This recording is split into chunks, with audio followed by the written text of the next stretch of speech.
actually seeing is the systematic implementation of the fall of the republic and the rise of the corporation in the United States.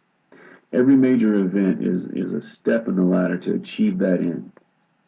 COVID is just another rung in the ladder, which is why there's a deliberate mixing of all the wordplay, right? I mean, we should stop calling it, quarantine. That's a term designated for people that are verified sick. This is a house arrest mandated by the state. We should stop calling it, social distancing, because there's nothing social about forced isolation. We should stop saying safer at home when millions of Americans don't have basic necessities adequate to fit their needs. It assumes that everybody's home is equally as safe as the people that are making the statements. We should stop saying, this is for the greater good, right? When you close the economy, killing millions of businesses that families have worked generations to establish, that's anything but good. We should stop saying this is the new normal. That's just blatant mind control drivel. There's nothing normal about forced isolation, treating your neighbor like they have the plague, breathing your own bodily waste, wearing masks, living in constant fear of contamination. That's normal. I mean, after all, if the virus is so deadly, why hasn't it wiped out the homeless who don't social distance, wash themselves regularly, let alone, live in or have access to a sterile environment? Last year, 1.5 million people died of tuberculosis.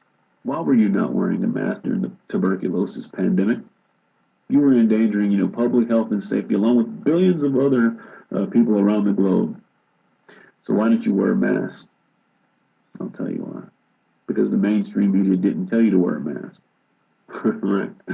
It's because though 1.5 million people died from tuberculosis, there was no tuberculosis pandemic any more than there's a coronavirus pandemic.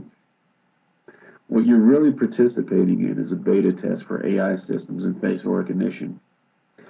See, these cameras work best when people are, distanced apart.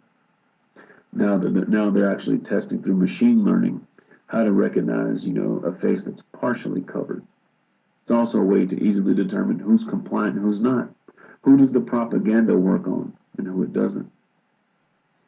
Now get this, there's some ironies that are here, right? A society that kills millions of babies a year for convenience has shut itself down to prevent adults from dying. People that on the one hand slaughter babies in the womb by the millions are now preaching to the masses about the sanctity of human life. It's double speak, double talk. It's the two doctrine policy, one for the initiated, one for the uninitiated, one for the inner circle, another for the masses. It's like saying, if I violate the stay-at-home order, I can be arrested, but you're letting convicted criminals out of prison so they don't get coronavirus.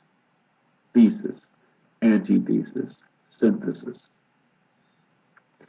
If there's a real pandemic, does it require, faulty virus models, rigged test results, 81% false positives, inaccurate news reporting, staged hospital overruns, manipulated death certificates?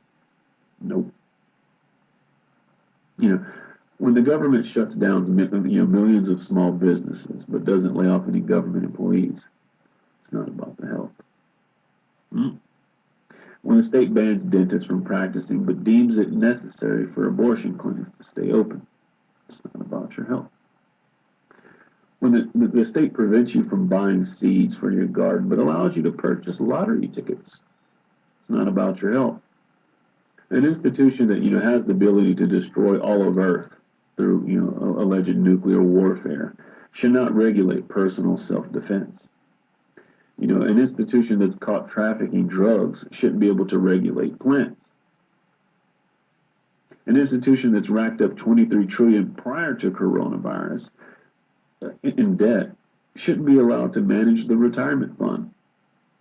An institution that was caught spreading STDs should not be allowed to run healthcare. If people are really concerned about public health and safety, in general, but they don't care if people eat garbage, drink poison, smoke cancer, and take prescription drugs, but think that toilet paper, hand sanitizer, and masks are going to protect them from the boogeyman coronavirus. This is a special kind of stupid that I can't address here. You should ask yourself a couple basic questions. When did you consent from, you creating a government to serve you to you serving the government ruling over you? If you want to know, who's in charge, just think about who you can and can't criticize.